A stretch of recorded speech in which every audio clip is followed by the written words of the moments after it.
In Copenhagen today, Bloomberg's Ryan Chilcote spoke exclusively to Virgin Atlantic Chairman Richard Branson. That was before the news that British Airways workers would not be allowed to strike. But Ryan asked Branson what kind of effect this could have on the airline and if Virgin could suffer similar problems.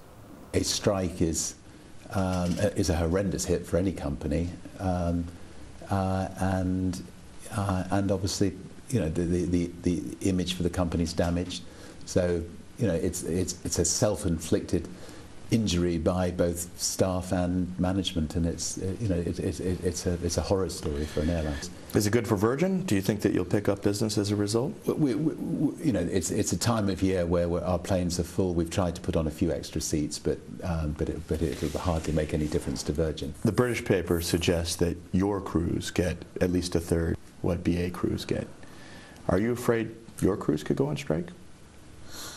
No, I think it's extremely unlikely that people who work for Virgin will ever go on strike. You know, they know what basis they join the company.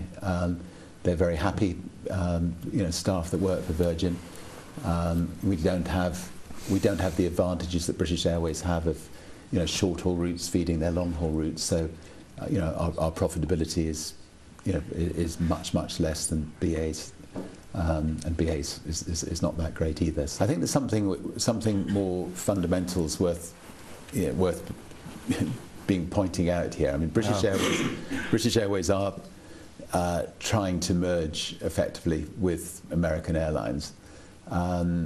Imagine if American and British Airways that dominate 60, 70, 80% of some routes across the Atlantic and around the world had been allowed to merge. And imagine the unions brought out American Airlines and British Airways today.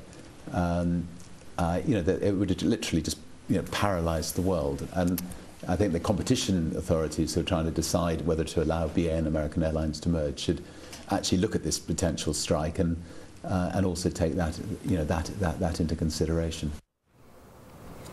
And Ryan also asked Mr. Branson what he wants for the airline industry out of the Copenhagen summit. Branson saying that he hopes governments will set achievable emissions targets. Julie?